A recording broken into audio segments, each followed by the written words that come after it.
Hey, welcome back, everyone. Welcome back. It's been a long time since I've done this. Making comics. This is actually episode number 12. If you don't know or haven't heard about it, I've been doing this making comics series and talking to independent creators. Have a wide range of guests on, so if you're ever interested, go back through my channel listings and check them out. You might find some names in there you recognize. But that's all neither here nor there for today. I've got Doug Garrett, Mr. Doug Garrett, author, creator of Lone Wolf. I've had him on the show before years ago, and when he released Lone Wolf, the first one. So he's got number 2 out. It's on Kickstarter. I think he's met his goal already, but it's always good to reach for new heights in that goal and get some more. So hopefully, I get some people in here, and Doug can talk you into backing it, show you what he's got. And I appreciate you guys being here. If you're here, if you watch it later on video, I appreciate that as well. So hit the like button. And if you're not subbed, please sub. And I will try to do more of these making comics. Maybe get some people that don't like to be on video. That would be fun. So, all right, Doug, welcome. Thanks for showing up and coming. And let's talk some Lone Wolf and talk about what you're doing and what you've been up to. Go ahead and introduce yourself. I appreciate you having me on. I'm Doug Garrett, like you said. I'm just some random dude from Tennessee. A few years ago, I decided I wanted to do a comic book. See all these indie creators and all these people just kind of inspired me to. I was like, if they can do that, surely I can put something together. So started this whole little journey and meeting people like you.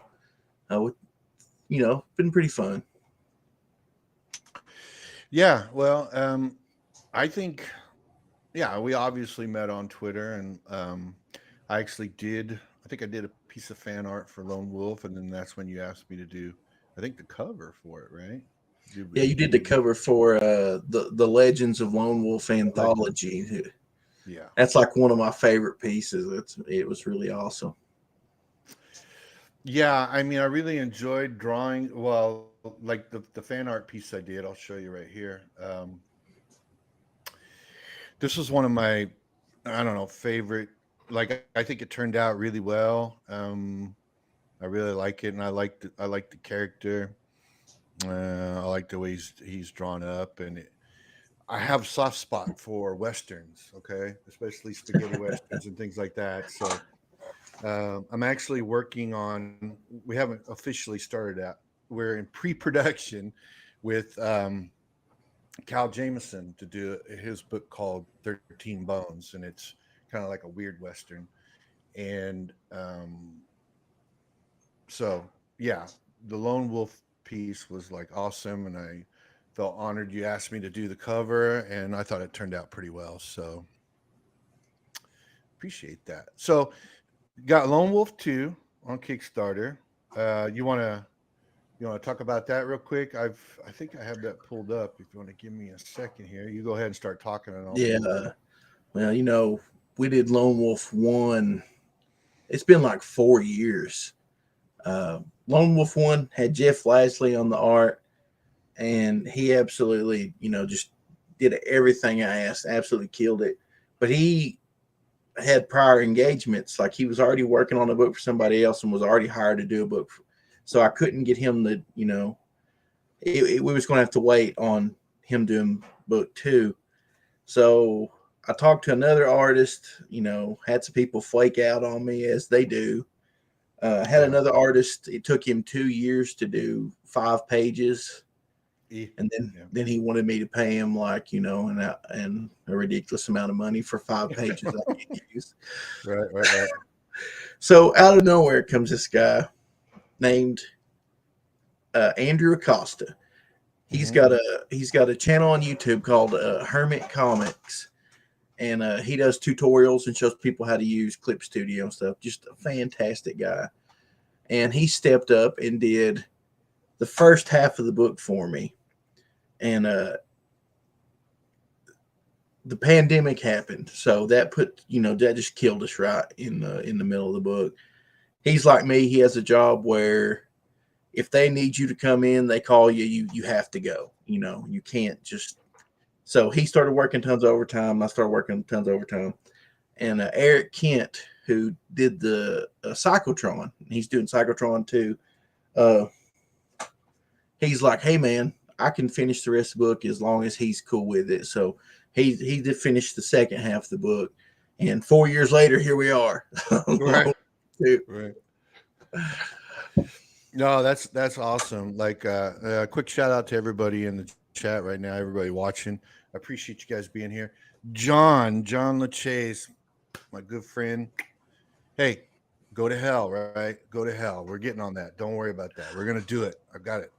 But yeah, that's the thing with indie comics and development, right? Because we're not doing it. Well, most of us aren't doing it full time. You got to pay the mortgage. You got to get the groceries. So you got to do something else to make that money to make up for it. And so, sometimes it gets pushed to the back burner. So I know it takes a while, and sometimes people don't quite understand, but um, I always thought that it's best if you're going to do an indie comic, make sure, and especially if you're going to do a campaign, make sure you got most of the book done, right? It's better for the customer. It's better for you. It gives you a better reputation. Hey, this person can deliver what he says he's going to deliver, and build up your readership. You're not going to start off right off the bat selling $500,000 worth of comic books, right? Not most Yeah. people. Most people don't do that. Okay, there's a few exceptions, and kudos to them, but most people don't do that. You have to build up your readership, and you have to build up some confidence, from your reader to you, whether or not you can deliver a good product. So, yeah, awesome. But you're one of the few people that I follow on Twitter that really stick to it, and they have the fortitude to push through those hard times. Like Jack Irons, he does that, and Macho Dan and Muttman and their book he wrote. They do it, and there's so many of the names. Skinny's been doing. I did work with Skinny. Well, I did a cover for his initial story, and I really like seeing how he just keeps pushing it and just keep pushing it, and he's got that thing going now too. So Yeah. that's awesome, and I think we need more of that in the independent sphere, right? um, because there's a lot of good stories and stuff out there. It's just people need to discover them, and so. But yeah, that's awesome. Jeff, you said Jeff's doing the. Is he doing the interiors as well, or just cover, or what's he Well, doing? Jeff, he did issue one, and he did a couple of art pieces for me. But on this one, on two, it's mostly Andrew Acosta and Eric Kent, and then I don't Right. know if you know Fly Fox Pro or not. I don't know if you follow him. Um, I don't know. Maybe. he lettered Psychotron for me, and he started like doing this artwork. He started doing like this little comic strip for Skinny, and he's got a really like, it's kind of like a European slash like 40s comic book style. So he's doing a backup story. He did a backup story for me in Psychotron, and then I gave him a 10 pager to do here. So I've got three different pieces here, and then we're offering an ash can that's done by Marshall Lee. He's got a YouTube channel, Marsh Comics, I think is what it is. He did this 10-page story that was in Legends of Lone Wolf, but I vowed to never reprint Legends of Lone Wolf, so we're going to offer his story as a mini comic that you can Oh, get with okay. this stuff. Okay. Okay. See that cover right there, that 50s throwback, that's Andrew Acosta. He really, uh, really like nails that like 70s, 80s Marvel kind of house style thing. But then Yeah. I love the 40s, 50s Western comic vibe he did right there. Yeah. Yeah. I did a really good job on that. Very nostalgic looking. So very cool.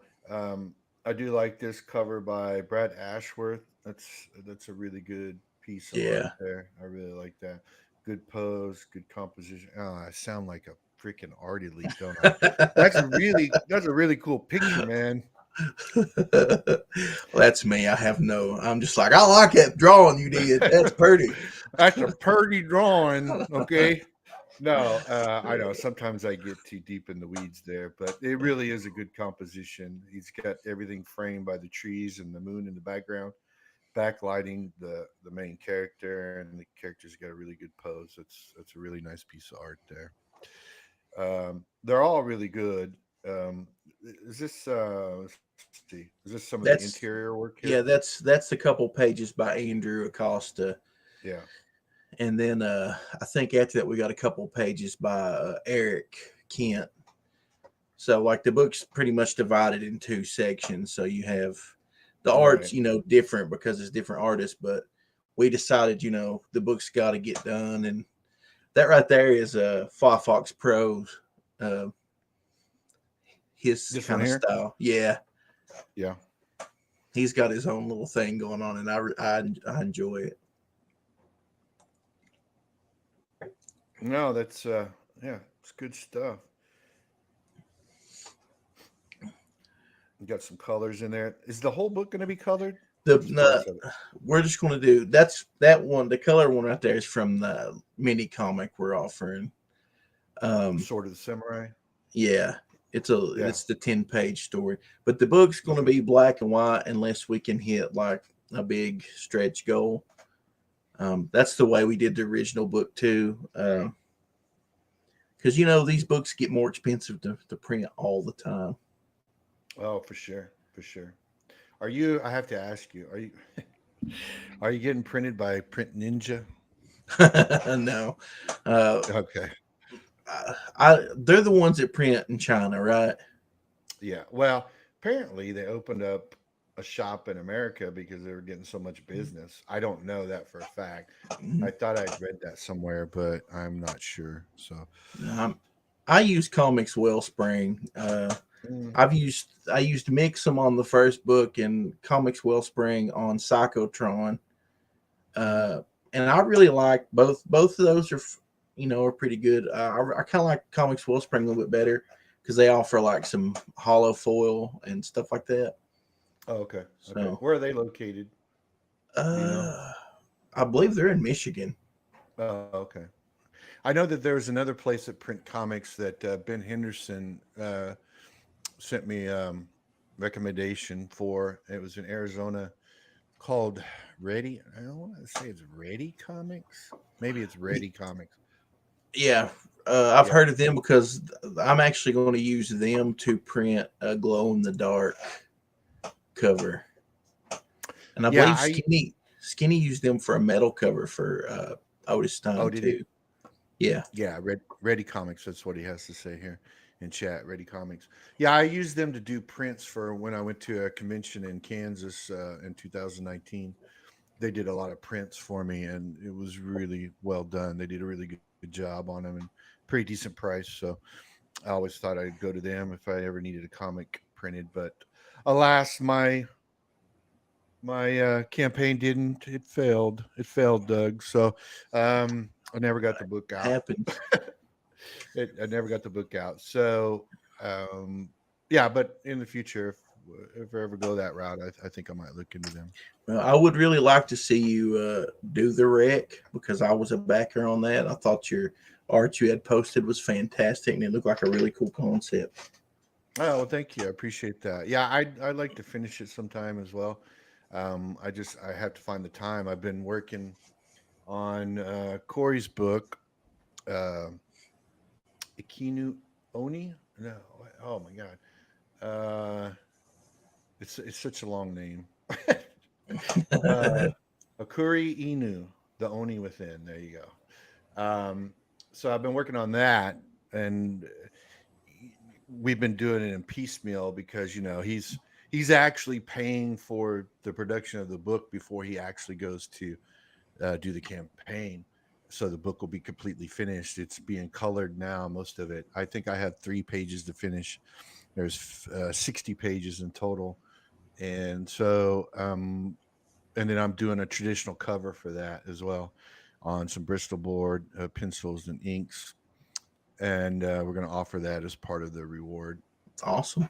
So, but speaking of Cyclotron, which you mentioned several times, it'd be a good segue into our question from Skinny here. He writes, any plans to cross over Lone Wolf and Cyclotron? And before you answer that, yeah, Skinny, that would be awesome. Talking about doing a cover for you. Yeah, you know me, man. I'll do it if I can. And if you really want me to do it, be more than happy to do it. So, uh, so yeah. So the question, Doug, any plans to cross over Lone Wolf and Cyclotron? I've thought about it. It's not anything like pressing on me that I feel like I need to do. But at some point, I'll probably do it. I've got ideas for. I really want to do a Halloween comic this year. I want to do like a book where I can do a 10-page Cyclotron story and a 10-page Lone Wolf, and offer it as like one little book. Or maybe a little bit bigger. I don't know, but I've got plans to do Cyclotron Saves Christmas this year. I want to do a Christmas book. So this is kind of stuff I want to get done before I even think about doing any kind of crossover stuff. Yeah, I hear you. I actually have I have Gravestone Press pulled up here. I just want to see if you have a nice little video here. The Dreamer. Is this part of your soundtrack you're gonna have for Lone Wolf? This is actually the soundtrack is separate. I'm a musician mostly. That's what I like to do. That's just I released a 4-song EP a while back, and it was just digital only. So I decided I was going to throw it in with the campaign, do a special edition with some upgraded cover art and some bonus tracks. Oh, okay. Awesome. So it's an add-on if anybody wants anything like that. Okay. Got some Jeff Lasley art there. I follow him on Twitter. He does some pretty good stuff. I like his stuff. So, but let me scroll up here. So yeah, it looks like you've met your goal. Got 23 days left. I'm sure you're gonna do a lot better. I mean, are you gonna do better than this? I'm sure you're gonna get some more going on there. So the book is complete. Is that correct? That's right. It's ready to go. Ready to go. Ready to go to the printer. So I learned a hard lesson a couple of years ago. So I bet there's a lot of people who learned hard lessons yeah. about that, right? Yeah, I'm sure. Yeah. So, well, that's good. Go ahead. I'm sorry. I was gonna say the only sad thing is I didn't make $1 million, and I had to learn that lesson on very little dollars. Right. I get you. So anybody looking to back Lone Wolf 2 on Kickstarter, link will be in the description of the stream, the video later. So just know that the book is done. All you do, plug your money over. Once the campaign's over, boom, bada bing, he sends it to go print. He gets it back. He ships it to you. I hope I'm not putting words in your mouth there. Oh man, you nailed it. That's exactly how we decided to work. That's like the thing is like Eric. Eric's like my partner in crime now. Eric Kent. The way we work together, we're just two random dudes teaming up trying to get some books out there. So the better this book does, the more money I can give him to do more books. So yeah, it's funny how that works, right? Yeah. Funny how that works. So also you could check out Doug's stuff on gravestonepress.com. Nice little website talking about Cyclotron. Looks like he's got issue 1 and soundtrack available right now. That's good. You can get number 1 as well. And let's see. Do you have a link to Lone Wolf here? Or? I don't. I haven't updated it yet. Okay. I'm a little slow on updating my website. No, well, you don't. you don't have anything to do you? It's not like you have a regular job or anything like that. So Yeah, not like I have bills to pay or anything, you know. no, nothing like that. I don't have to eat. So Yeah. Well, I could miss a few meals just to be honest with you. I hear you. Me too. Me too. So, um, do you want to? I wanted to ask you. You've had two successful campaigns now. Is there any valuable lesson other than making sure that you have the book ready to, ready to ship and ready to be done uh, prior to the completion of the campaign? Is there anything else you've learned, lessons to learn, or that you could share with maybe would-be creators that are looking to do this kind of thing in the future?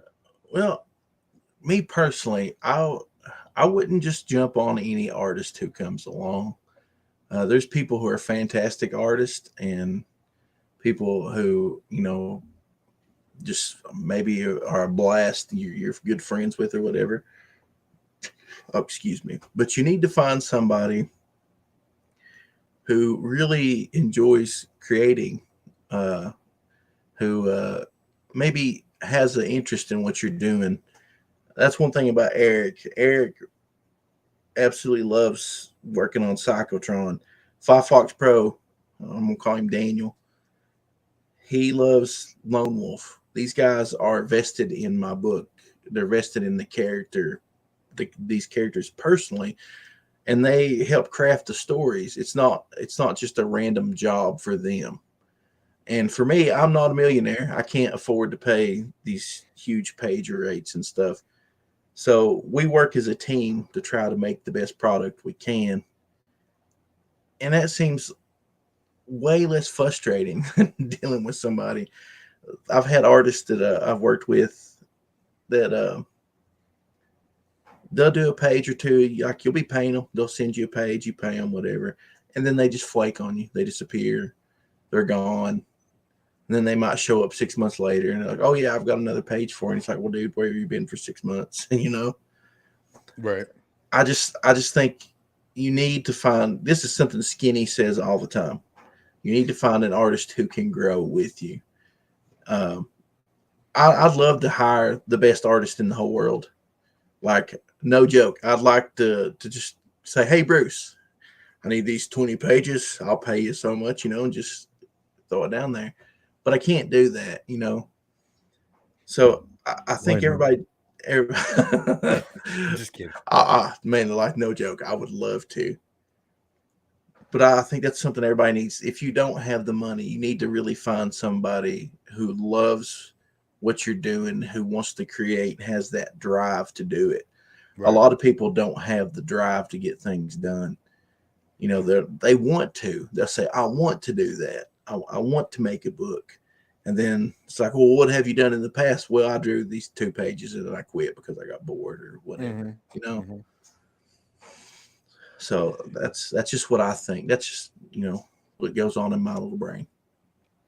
Well, I don't tend to speak for anybody. Okay, so don't take it this way. But I was talking to somebody that we probably both know that's very popular, indie comic artist right now on Twitter. He's very good. He's very good. And we were talking one time, and he told me, he goes, "Yeah, that's something that I learned because he hasn't been drawing comics a long time." He said, "But that's something I learned early on was there's a big difference between drawing pinups and drawing sequential art, right? You just like you mentioned right now, you have to be dedicated and motivated to stick with 20 pages, hell, 40, 60 pages of sequential art of a story with a writer, or even if it's your own stuff, and in order to push through there and get that, because it's not just about putting drawings on a paper. You have to know pacing, and you have to know um, what works right. Putting together a page of sequential art is not just I'm going to throw four pictures on one piece of paper and there you go. There's my panels. It doesn't work that way, and I think a lot of artists learn that if they're not used to it. once they get their first gig, right? Oh my God, this is difficult. And it is. It's very difficult. And some people are a lot better at it than other people, and maybe it's not as difficult for them. They've been doing it for so long. But even I watch streams by David Finch. Okay, do you know who David Finch is? Not Okay, off the top of my head. he's a he's a Marvel and DC artist. He's been around a while. He got started at Image, but he's a really good artist. Matter of fact, Rob Willis, his stuff reminds me a lot of David Finch's stuff, and he Mr. Finch talks a lot about how he still learns, while he's doing pages and things, that he's still learning how to put you know to get the writer's story down on the page so that it makes sense, it's cohesive. And he's been doing it for 20 years, 20, 25 years. So it's exactly what you said. Finding somebody that realizes, okay, this is, I have to be in this for the long haul. I have to be able to do this. And I can't just quit in, mid book, because then I put the writer in a pinch. I make myself look bad because it doesn't look like it can finish. And I don't realize that doing a page of comic book art is different than doing a pinup of your favorite superhero, right? It's just totally different. So I agree with you completely, and that sounds like a good piece of advice. Make sure you hook up with somebody. In your case, you're a writer, so hook up with an artist that probably shares your vision, right? Like they've read your story and they're like, okay, I like that story. I want to bring this to life, and then you know, and then stick with it even when the times are tough. And then as an artist, whenever I find a writer, I have to decide if I like the story and if I think I could do it justice. There's two different things there for me when I look at something because, um, if I don't like the story, I'm not ever going to do a good job on it. Just my heart's not going to be in it. And I Yeah, think that translates to what you said, right? You yeah. got to find an artist that believes in what you're doing, and so is that you think that's about the most important thing you learned for doing these two campaigns? Uh, Probably. I Yeah. mean, I learned you can't take anybody's word. um, I did the first Lone Wolf, and then we did Legends of Lone Wolf. And the Legends of Lone Wolf, all the little friends I'd made on Twitter and everything in these comic book groups, I was like, man, I was so excited, man.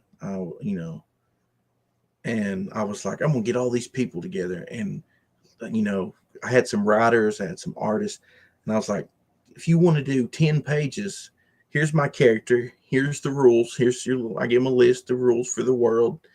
I was like, you can do a 10-page story. We'll crowdfund it, and all the money will go into printing the book. Like, nobody's going to make any money. It's just if you want to, volunteer work, whatever. So everybody's like, yeah, we'll do that. Instantly, half the people just that said they were doing it, they just dropped out. Their heart wasn't in it. Then I have some people who I had a guy I was working with who did 4 pages of a 13-page story and then bailed on me. So Mm. I've got like half a story here. The and the thing is, we crowdfunded it as an 80-page book. Most of the stuff was done. Then we set a stretch goal to extend the book to so many more pages. That's where we got in trouble Right. because these other Right. artists had flaked on me, left the book short, and people's like, well, you should have just printed anyway. And it's like, well, I promised this. So at the least I have to deliver that. My plan on everything is to over deliver. If I promise you this, I'm gonna try to make it twice as good as what I sell you on. You know what I mean? And I had another guy come in, and just everybody's supposed to do 10 to 15 page stories. He has a 40-page story. And he also tells his artist that I'm going to pay him. What? Yeah. Like I learned this later after Oh, really? After the after artist came everything to was you? done. Yeah. Oh yeah. Yeah. I was Yeah. like, no, that's never been part of the deal. You know, I had people flaking on me and all this stuff. And the book ended up being late. And a bunch of people got really upset with me. Like, it was awful. The worst experience I've ever had with anything. You know, I did updates every week. Like you can't say I didn't do updates. I did updates constantly. I hounded people constantly for this work they were supposed to give me. And then like I was the only one promoting the book. Like it Mm-hmm. had it, you did that awesome cover and I used for it. Mm-hmm. And it was absolutely amazing. But I learned that you can't take people at their word. I think most people originally wanted to jump on the book just because I had success with the first one. Right. Right. And when it all come down to it and I needed help finishing the book, they all abandoned me except for Skinny. Skinny didn't even have a story in the book. Skinny just showed up and helped letter stories and helped me edit and get the book put together and get it to print. And he had no skin in the game. Didn't even have a story in the book. Right. Right. No, well, that kudos to you, Skinny, for doing that. Not very Yeah. many people would do that. So, but the yeah, it could be rough sometimes. You know, I could sympathize. So, I mean, um, finding the right people to do things, and that finding the right people to help you finish your project is probably one of the toughest things to do, especially with people that you don't know. You meet them on the internet, you have no idea. You know, you have no Yeah. idea. Um, I feel like somebody we had in the chat earlier, John. We talked about doing. He's a screenwriter, right? He writes screenplays and stuff, and we were going to do a graphic novel. It was called Go to Hell. Well, it's still called Go to Hell because we still plan on doing it. We just changed course. We course corrected a little bit. So once I get done with what I'm working on now, and when I've got it in the pipe, we're gonna get that done. So, but I feel so bad because I don't want him being, I don't want him being you saying, yeah, I work with this artist and he flaked out on me, and because that's the worst thing. I don't want to be considered an artist that flakes out on people, and so, but yeah, I mean, I know that, and I don't know what it is. I think it's just you touched on it. I think it has a lot to do with people just don't know what's in store for them when they, decide they want to do something, right? Oh, I wanted, just like you said, I know I want to do a comic book, but then when the rubber hits the road and I have to do the work, yeah, it's not Yeah. so fun anymore, right? So, Well, and it's like you were saying, some of these guys, a couple of them, they go to cons. I'm not like I don't want to mention nobody's names. I'm not out to hurt anybody's feelings or anything like that. I right. learned lessons. That's the thing. I learned No, that's what we're lessons. talking about. Yep. Yep.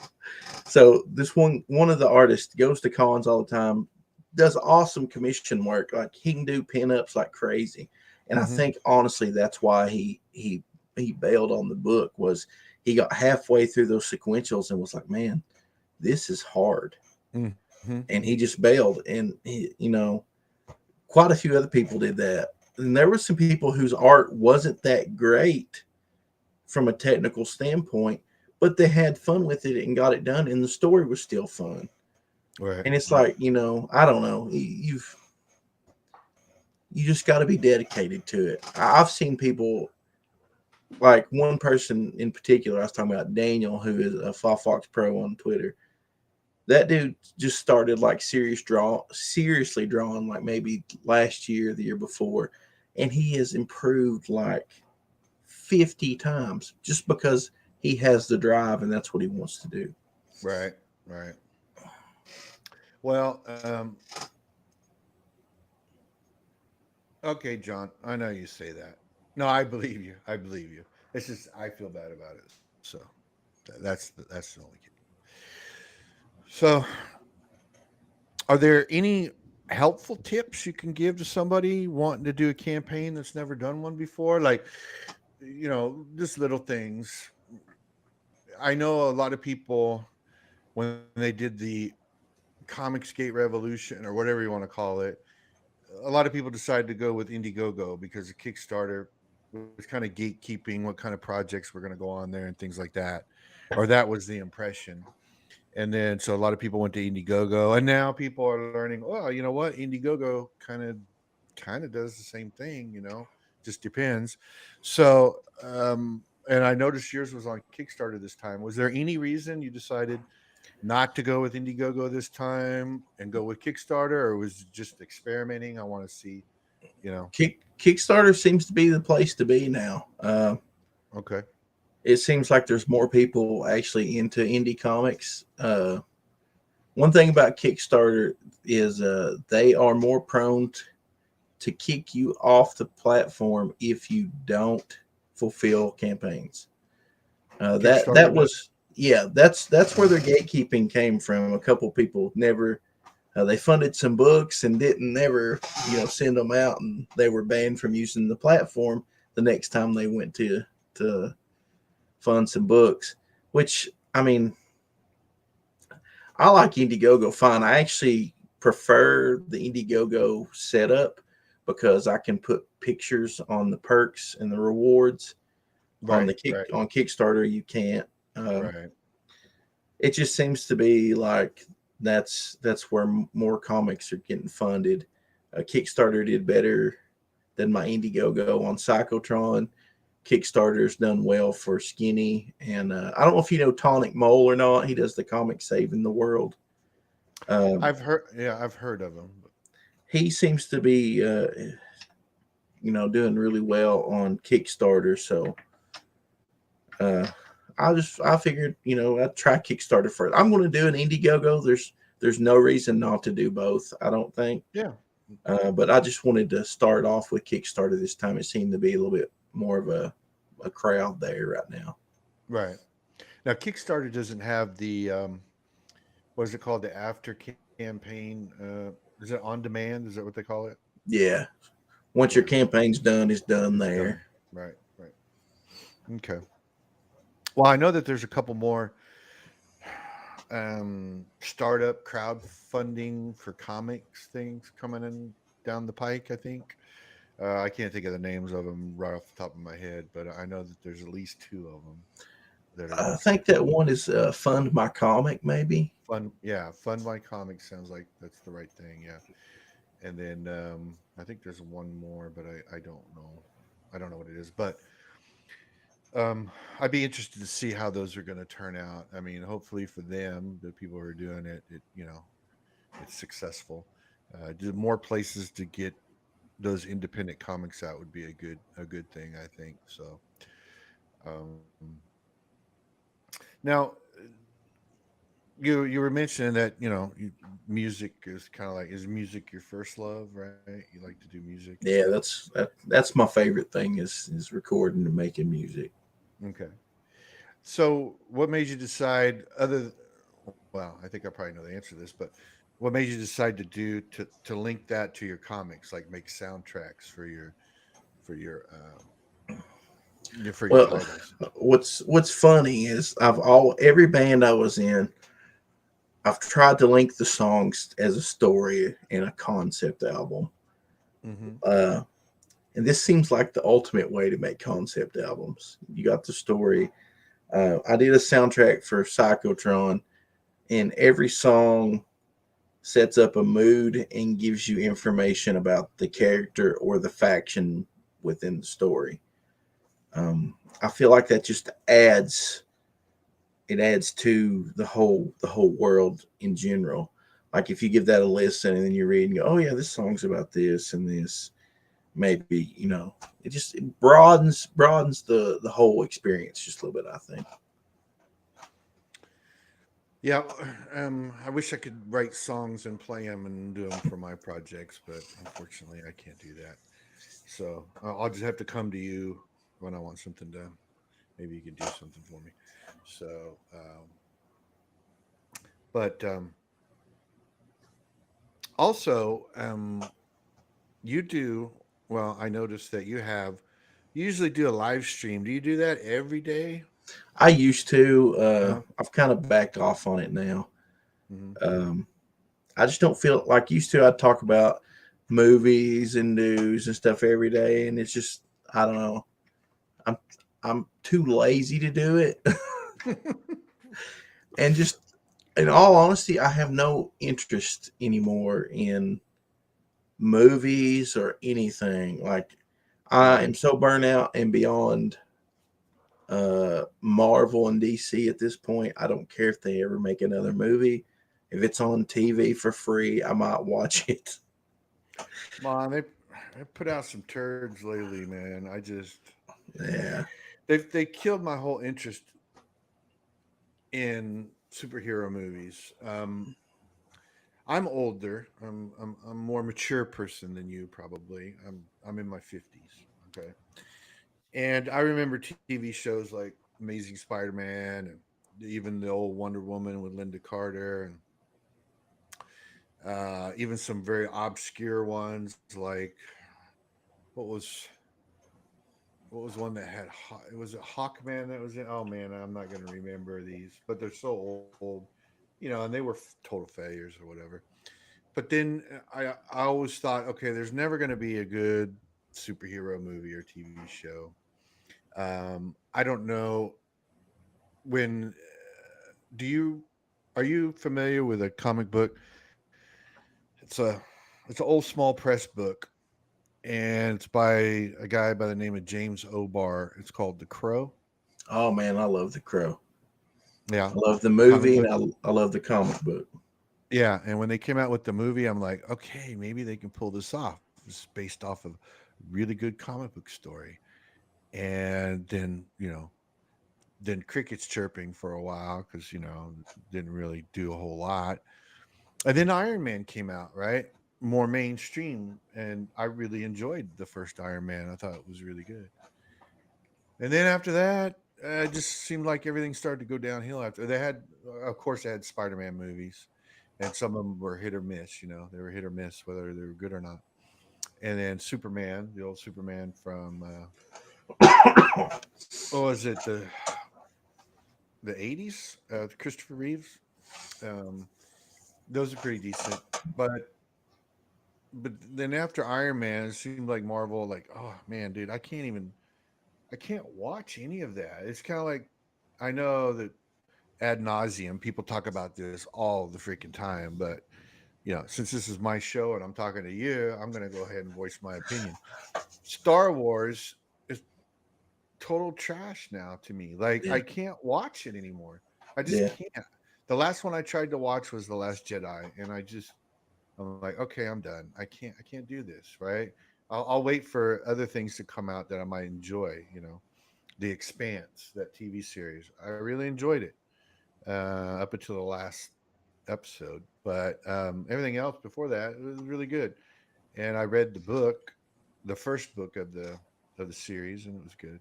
So I don't know. I'm very picky about what I watch now and things like that because I'm with you. I'm like I can't.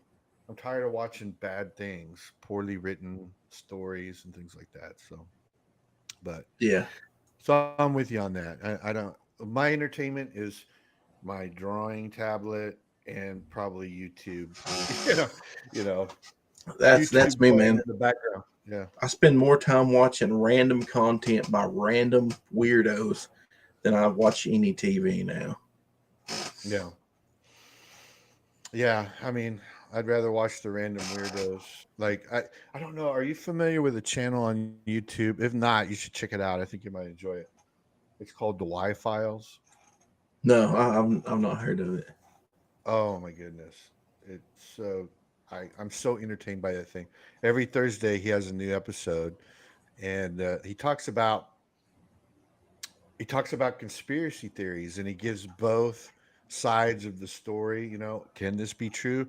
Well, let's look at some of this or what makes this not true type of thing. It's a really good channel, and the guy's funny. He has like a little CG sidekick called Hecklefish, and it's a goldfish that he's got like this Brooklyn accent, and he's always talking shit to him, and he always wants to talk about the lizard people. We talked about lizard people today. It's good. It's funny stuff. That So sounds like it'd be pretty good.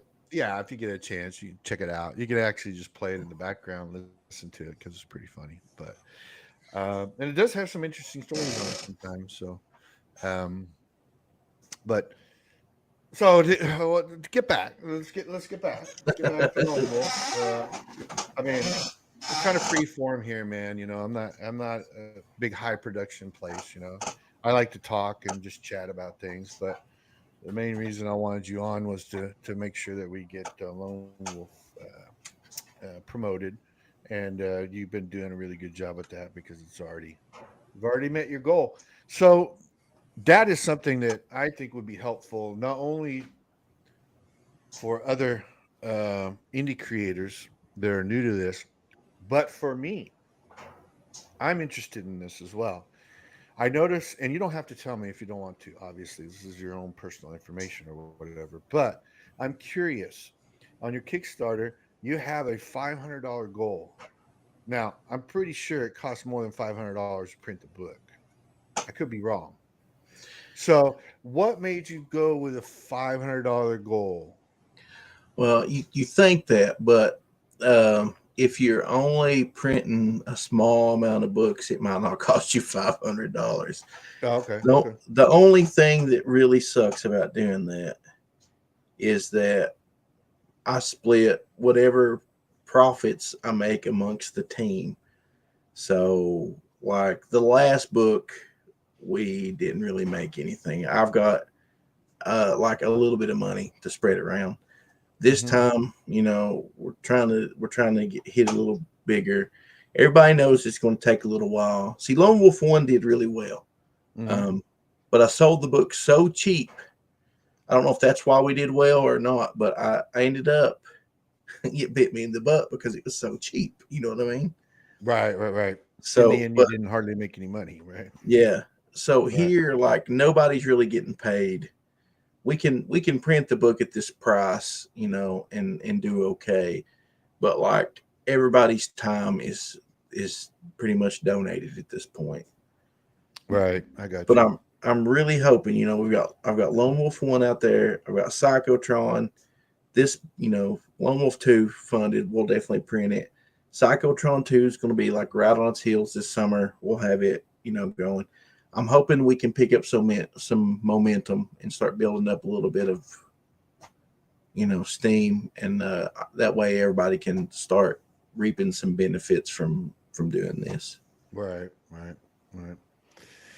Yeah, I was personally curious about it, so maybe I was just asking the question for myself. But I still think it would be helpful of how uh, successful campaigners are setting their price. Right? Do you set it to cover the printing?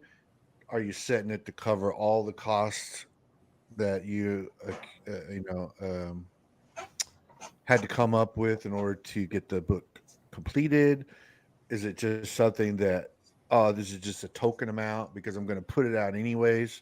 So I want the campaign to succeed. So, a type of thing. So, Well, see, before when I was pricing the book, I was trying to make it like I wanted the book to be the most affordable it could be. And then I had a friend, and he's like, dude, he's like, you need to be more competitive. He goes, your prices are way too low. The best thing to do is to go and look at other people's campaigns and see what they're charging.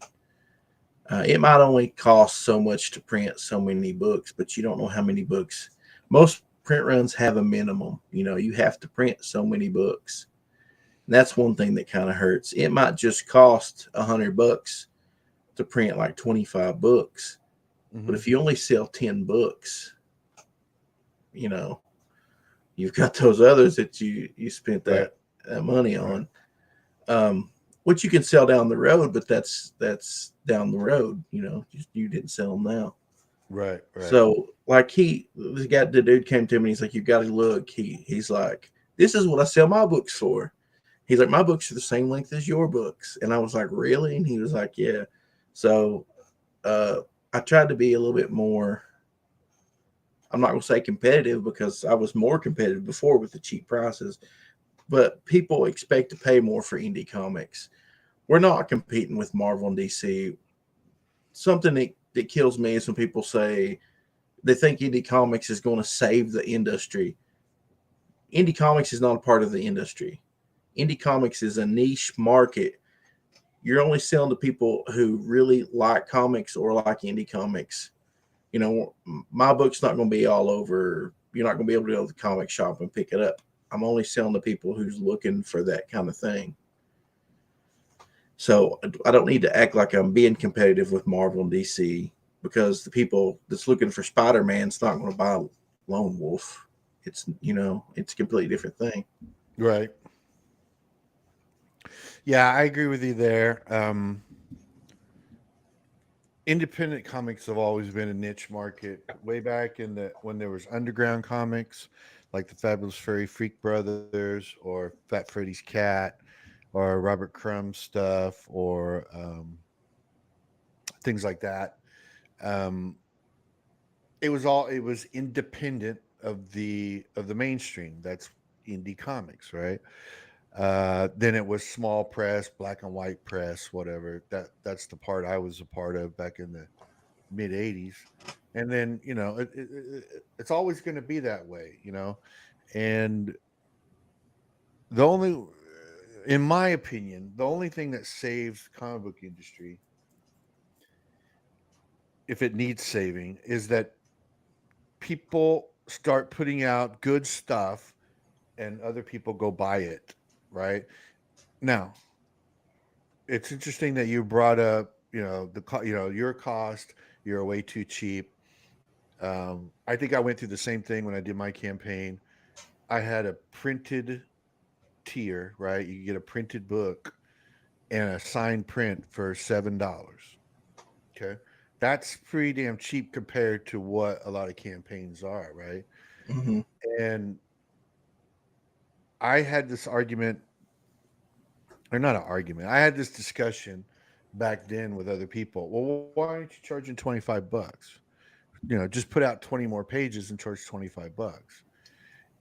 For me, I don't see value in a 40-page comic at $25. I just don't.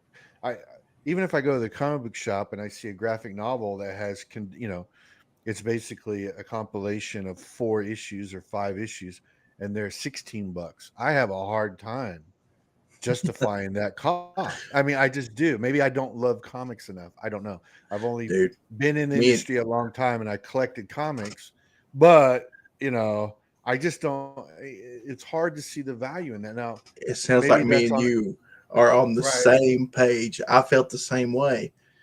Like my book's a 24-page book. I was charging $5 for it.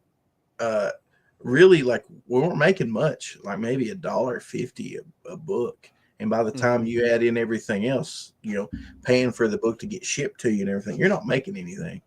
Right, right. Uh, but I'm the same way you are. Like it's like maybe I don't love comics enough. I don't know. When I was a kid, maybe I did, but now if I go to a comic shop, I go to the dollar bin. I'm like, these are $1. Right, Um, right. but like we've got a tier, and it's a 60-page, perfect bound, soft cover book with a glow in the dark cover, and that book is $40. That blows my mind. That tier is not for me, but there are people out there who are all about, you know, hey, that's what they want. That's their thing. Me, I'm more of Right, the I'll buy the regular book, and you know that's just me. But some right, people right. want, you know, Well, I mean, I'm not begrudging anybody for their level of fandom and what they like and what they want to do. All I'm saying is that as a producer, as someone creating a book, and I have a 40-page comic book, even if it's perfect bound, it's hard for me to say, okay, this justifies Oh, $25. I agree. And I it agree. and it doesn't and it doesn't have anything to do with the quality of what I'm putting out, right? I obviously believe in what I'm doing, and I Mhm. think that I'm putting forth, my best effort, and I want to deliver the best thing I can. So it's not about I don't value my work. I mean, hey, if I could do a pinup and get $2,000 for it, I'd do it, right? But at this point in my career and my level of art, I $2,000 for a pinup, it just seems ridiculous for me, right? To charge. Now I know that maybe that goes again. I don't know. Does that go against capitalism? I don't know. I'm a big capitalist, but I guess people are going to pay for whatever they want to pay for it, right? So Yeah. Well, I so mean, like I had a bunch of drama actually around the first Lone Wolf because I only charged $5 for. I right. think it was $5 for the regular book, and I did a newsprint book that I charged like 3 for, or Hmm. something like that. I can't remember. It's been like 5 years ago. Right. But I had actually had a big shot. I'm not going to mention his name, but we were talking about him earlier. He got Okay. mad at me. He got mad at me for charging. I just said I didn't charge enough, and it was hurting people like him. And I was like, so you have a name and you've worked and done all this stuff, but my cheap comic book is going to hurt everybody else? That doesn't even make sense. It's so strange to me, man. Like that's not that's not the way that's not the way that I would try to encourage developers, right? Yeah. Hey, you're not charging enough because it makes me look bad, type of thing. I mean, Yeah. I don't know. Like you charge, hey, if you can charge that much and make that kind of money, more power to you. More power to you. And if you feel good about it and you think that's what it's worth, and hey, go for it. Go for it. All I'm saying is for me, I couldn't put out a 44 page graphic novel and charge $25 for it. It just like uh, I would just feel like I don't know.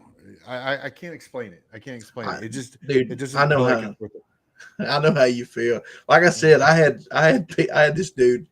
He's one of my good friends. He just harassed the crap out of me. To me, it just doesn't make sense. It does not make sense to me. And maybe that's why how I've hurt myself. Um, but I don't know. It seems like right now, if you go and look on a bunch of campaigns, like for a 20, and it blows my mind that people are asking $10 for a 25 page, 24 page book. You know what I mean? That No, just yeah, yeah, it just seemed insane to me. But that's apparently it's just the going rate. yeah. And I understand. I mean, we're like me, no joke. On Cyclotron, I had a couple different versions of the book. I did a standard book and I did what I called a deluxe book. And the deluxe book had an extra backup story and a bunch of extra artwork and stuff in it. And so I charged two different prices, but like we didn't even meet. I had leftover books in the print runs, and the minimum print run was 25 copies. Hmm. So I've lost my train of thought here. Well, it was just about what people charge for tiers and Yeah, things like but that. I mean, So, like we barely broke any money. We didn't. I mean, broke even, and we didn't even have extra books left over. And mhm. that's me being competitive with what I thought a comic book should cost. Right, right. So that's one thing. Just don't undersell yourself. And I know, it's like you're saying. I know where you're coming from, man. That's me. And on my music, people tell me I should charge more for CDs and stuff. It doesn't feel right to me. Yeah, I know. I don't know. We could go off deep in the weeds on this, but it's just that I think sometimes I do suffer from that. I undervalue my work, and so I undercharge. And I hear it from my wife all the time. Why are you only doing it for that much money? Are you insane? And I'm like, well, what do you think I should charge? Because if I charge more, then they're not going to want me to do type of thing, right? So, I don't know. Like, I'm probably not a very good judge of that. People who are more successful at doing this kind of thing probably, probably have better advice. But and that's why we do shows like this and have you on. People who have done successful campaigns and can share your wonderful well of knowledge with everyone who's looking to Yeah, maybe do it. I think I've just got some really incredible dumb luck, is what it is. Uh, hey, don't sell yourself short, right? Like, in all seriousness, the best thing you can do is just chug along and build up a following. You know, Right. share the crap out of your work, share the crap out of your whatever. I'm sorry, my phone's dinging. That's Uh, fine. just don't stop. I mean, it might take a while, dude. Like, in all honesty, I think some your art is some of the coolest art I've seen. Oh, I'm thanks. honestly surprised that people aren't like knocking down your door all the time to get you to do covers and stuff for them. No, they're not. And if any of you people out there that Doug's talking about, you can knock down my door. I mean, I'm good. Okay, I'm not gonna kill you or anything. I'm not gonna shun you. Um, but no, I do get some offers now and again, and some I pick up and some I don't. It just depends on what it is. It's just like we discussed earlier. You have to kind of have to believe in the project and like what you're doing. Yeah, Or I am not one of these. And I know there's many people out there, and I know that there are people on Twitter who advocate for this, and I just can't get behind it. And that is the whole um, well, let's do anything to make the money, right? You want to be a successful artist, and you got to take the jobs you don't like. And it's like, I guess that's true if you want to be a successful commercial artist. Um, but if you're doing art because you like doing it and you like drawing things that you like to draw or illustrating things you like to illustrate, then you can be a little bit more picky. And I guess if you have a loving, caring wife who has a job and doesn't mind you doing those things, then you're in good shape, right? I mean, uh, uh, so, anyways, so I don't know. We've been going for about an hour. Do Is there anything that's specific that you'd like to talk about in the indie sphere or anything for that matter? I'm all ears. What do you got? man, I don't really know what goes on in the indie sphere anymore. I just kind of walled myself into this little corner and I wave at people as they go by. Right, you're doing your book. Hey, I noticed you post some pictures of your dogs every once in a while. Oh man, that's my whole life now Yeah, is dogs. yeah, If yeah. I could find a way to make money and stay home with my dogs, I would do it. You would do it. Yeah. I actually started a YouTube channel for my dog. No, did you? I'm I'm thinking like if I post these videos, every so often, maybe they'll take off and I can stay at It home prob and it probably will, man. Like the things that work on YouTube are fascinating to me. Your dog will probably have more subscribers than I have. So there you go. well, I've posted a handful of shorts and he's already up to 74 subscribers, I think. Oh my goodness, And that's awesome. he's got a few videos with like 1,400 views and stuff. That's crazy. My grandson started a YouTube channel and he posts VR gaming shorts and things, and he almost has 300 subs, and he's got a couple videos that got thousands of views, and it's like, oh my god, I'm doing the wrong thing, man, doing the wrong thing. Uh, So I don't know, but um, so anything you want to talk about any spheres, like there's just I don't know. Like I keep track of certain people on Twitter just to see what they're doing, and I try to encourage and retweet and like small projects and things like that. Um, there's so many though; it's hard to keep up with them all. You know what I mean? Yeah, it really is. Like some, I'll be like, doing my Twitter thing, and then it's all of a sudden I'll be thinking I've not seen a post from so and so in a while, and I'll go look, and it's like you just don't see their stuff. But I Right. like I know Skinny's about to launch Otis Stein 3. Yeah. Um, Yeah. dude, and he said to Chad a while ago, if it wasn't for you, it probably never would have. He never would have done much with it because your piece of art kind of jump started him on the whole thing. No, that's awesome to know. That was a fun piece to do. I got a lot of shit from my family because I drew a picture with a Frankenstein holding a dead cat. So, but I thought, no, this fits Otis. This is what Yeah, he doesn't know. It's just like Lenny, right, from of Mice and Men. He doesn't yeah, know he's doing anything bad. Just the way it is. So yeah, that was fun to work. Like some of the best stuff that I've done have just been things that I just did for the hell of it or for the fun of it early on, like 2018, 2019.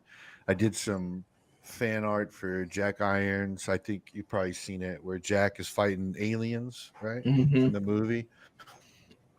I just did that on a whim because he said it was Halloween and he goes like something about Jack with aliens and he was talking about different kind of aliens, right? And so yeah, I thought, no, this will be fun if I put him in with the yeah. post face hugger aliens. It was like you did that one lone wolf piece. You just like, hey man, I did this lone wolf piece, and it was like fantastic. Right. Uh, I think it's printed in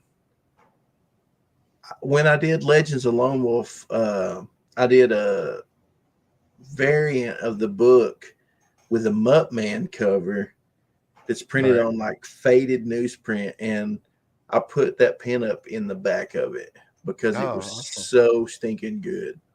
Yeah, awesome. That's great. I like that. So, but yeah, there are so many artists and writers I like to keep track of that are not mainstream. But like I said, it's very hard to do it all because or to, excuse me, to track all of them just because there's so many and some people are posting every day, every day, every day, and I just can't keep up with it. I don't spend all my time on Twitter, so Yeah. Well, I see, just I also find I have a hard time. There's a lot of people I really really like, and I want to support all of them, hmm but it's so hard. Like there's so many great campaigns that I would love to be able to back them all. yep, So yep, that's why I try to take time and share them. So I always let people know right, if you want to support me and you can't back my book, just share my link and say, hey, go look at this. You don't have to spend money. I understand $20 for a comic book is kind of frivolous. Where I live, that's a lot of money to be spending on a comic book. So if yeah. I mean, and like I mentioned, maybe I'm not as big a comic fan as I think I am, but yeah, just because I'm not willing to spend $20 on a 40-page book, I don't know. So, you're not the but only one. yeah, I mean, it has to be something really special for me to do that, right? So somebody either I know, have a lot of respect for, whatever, or something that really jumps out and grabs me, like, oh, you got to have this, you have to have this. So, Yeah. All right, one, uh, one, hold on. I just want to shout out to Woodrow there. He just popped in the chat, said he just got back from work or home from work. Hey man, it's good to see you. Thanks for jumping in. Hit that like button, though. Hey, do that for me.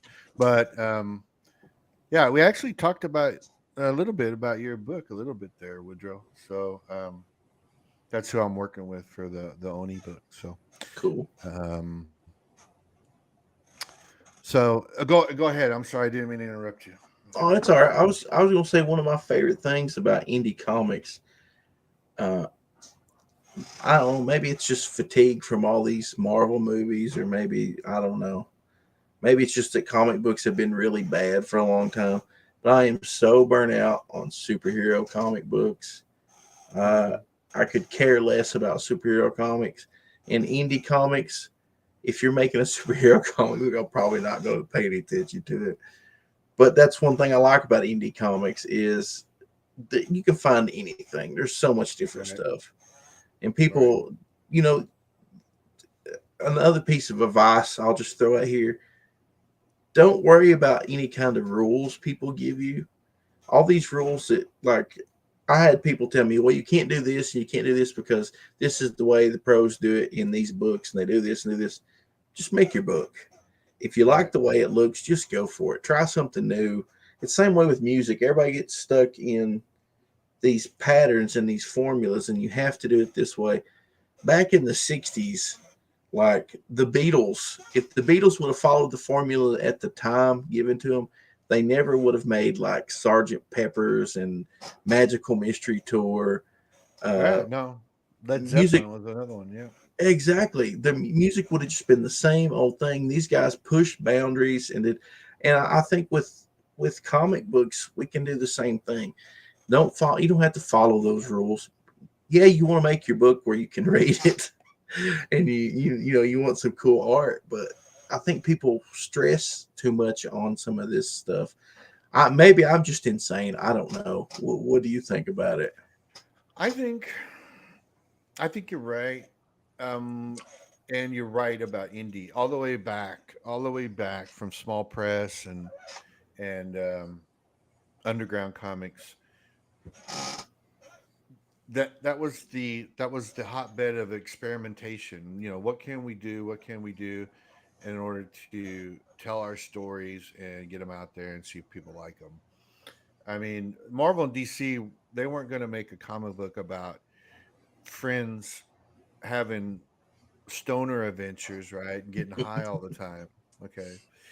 Um, you leave that to the Fabulous Furry Feet Brothers, right? Um, or Jinx the Cat, right? All these things, probably wouldn't have made it in the mainstream, right?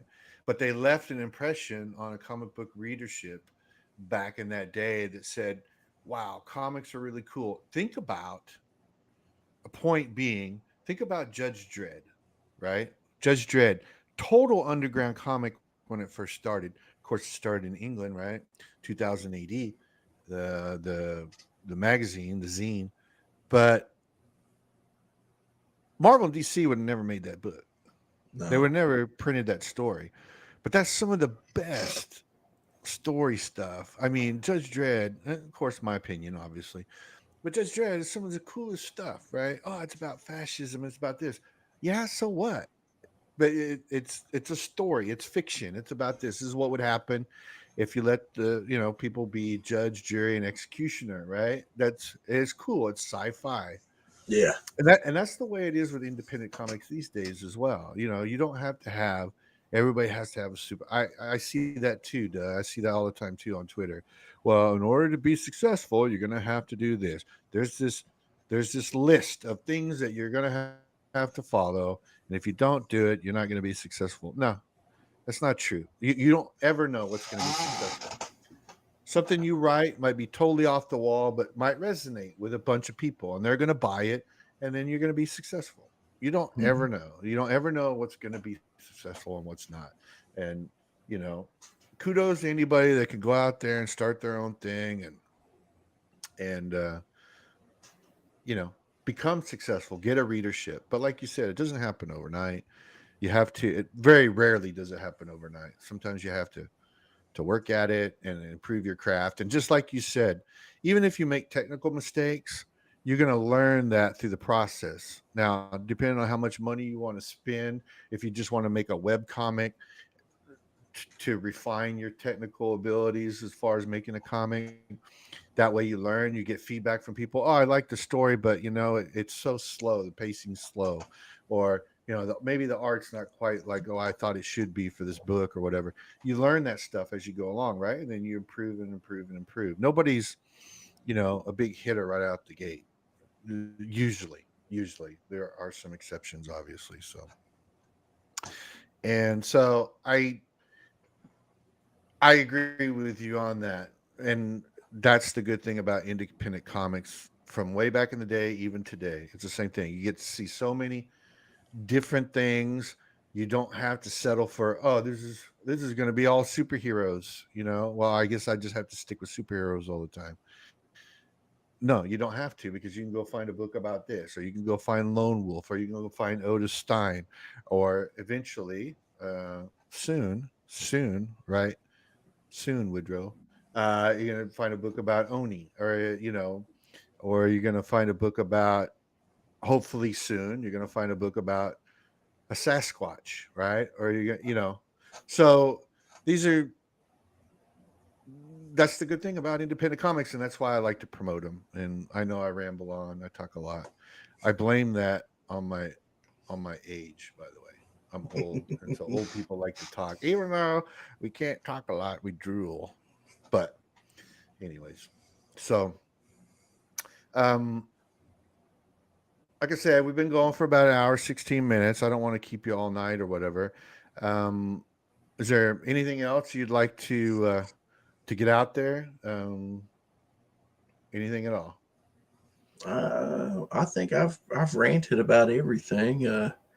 I just I just really appreciate you having me on, and I I appreciate you coming on, by the way. I look forward to seeing what you're working on, man. You're one of my favorite artists on Twitter, Thank you. I and appreciate that. we'll have to get you to do another Lone Wolf or a Psychotron. I'd really like to see what you could do with Psychotron, but I was looking at that, and I was thinking about doing a fan piece of Psychotron. I just haven't had the time. I've been working. I don't know if you noticed, but like on Twitter, I've been doing a lot of BattleTech commissions, the big stompy robots things, mhm. and then I've been working on Woodrow's book, and almost done with that. And I've got to start the cover for that more traditional piece. And so I've been pretty busy. So but I've been thinking, oh man, I want to, because there's a couple pieces of fan art I really want to do, and one of them I wanted to do Psychotron, because it's kind of like it's got the cyberpunk horror feel to it, kind of cool. So I thought maybe I could do something cool with that. But again, I don't like to do. Sometimes I don't like to do fan art because I think I'm going to insult the creator. Right? It might be an insult. No, that's not my character. You bastardized it. So I yeah, but. Um, I I I do don't apologize. I don't think you could. I don't think you could ruin it. Now, if I drew it, You'd be I would surprised. have ruined it. You'd be surprised. But no, I appreciate you coming on, and we'll go over your Kickstarter real quick again. So Doug's got his Kickstarter, Lone Wolf #2. It has 23 days left. I'll be back in it later. So you've already met your goal. You're at 1655. I don't know if you have like a secondary goal in mind or whatever, or what you want. Is there a secret secondary goal that you'd like to see reached? Well, I'd be tickled with just about anything. I did throw it out there. I didn't think that, in all honesty, this was like just me shooting for the moon, because I didn't believe it's possible. Uh, just, but we did throw $8,000 out. If by some miracle we hit $8,000, that Hmm. we would get the whole book colored. So Oh, that's awesome. I That's would I awesome. would like to see that. But other than that, I think that Well, that's kind of a double edged sword though, because if you do meet $8,000, you do have to get the book covered, so it won't be quite ready when the campaign ends, will it? that's true. That's true. Yeah, yeah. But But I'll, that's a good I'll, that's a good problem to have, though. yeah, that's true. Well, see, I didn't like I said we were shooting for the moon with $8,000. So Right, right, right. So, but yeah, currently in Kickstarter, Lone Wolf 2. The link should be in the description of this video, of this stream, for that Kickstarter. You can also go to gravestonepress.com and see Doug's kind of his moniker, his branding for his books, his publishing. Um, it's got Cyclotron on there right now. No Lone Wolf as we speak right now, yeah, but um, and then you want people to follow you on Twitter? yeah, you can follow me on Twitter at DG310. DG310. Yeah. I try not to post too many hot political takes anymore. I mostly just say really stupid things and talk, with my friends and talk about comic books. Occasionally, I may post a picture of a gun, so hopefully that won't scare anybody away. Oh, you're gonna scare me with that. Don't do that. No, I'm just kidding. Don't do that. So again, I enjoyed having you on, Doug. Maybe I'll have you come back again in the future, and talk some more. Just we can talk about anything. I don't really care. I don't have a problem talking about anything, but I do like to have making comics to try to give some insight on the indie development process, and um, maybe share some horror stories or some some some happy stories. Oh, I found a good printer, or I found this, or shipping didn't cost me an arm and a leg this time, or something like that. So, but I do again appreciate you coming on, and I appreciate everybody that was in the chat that watched, or anybody later if you watched on the video. I appreciate you checking it out. And if you're not subscribed, please sub and like the video. And if you have any suggestions on who you'd like to have on this, talking about their indie projects or their process, yeah, let me know. Hit me up on Twitter, DM at ArtClaudBruce, or leave a comment in one of these videos, and I'll make sure to get back with you. And if I can get them on, I'll get them on. So not a lot of people want to come on a channel that only has 100 subs. So so there you go. So that's why I appreciate people like Doug coming on. So anything else in closing? Anything else? Favorite YouTube channel? Oh man, don't put me on the spot like that. I don't want to hurt anybody's feelings. No, no friends, just some random YouTube channel you like. JHS Pedals. It's a guitar channel. It's probably the best guitar based YouTube channel out No, there. awesome. That's what I was looking for. JHS Pedals, right? Pedals. Pedals. JHS Pedals. Great, great. Mine is, check it out, the Y Files. Check it out. Every Thursday, he premieres a new video. Check it out. All right, everybody. Thanks a lot for joining and watching. Thanks again to Doug for showing up. And I will see you next time. Hit me up on Twitter at ArtCloudBruce. Later, guys.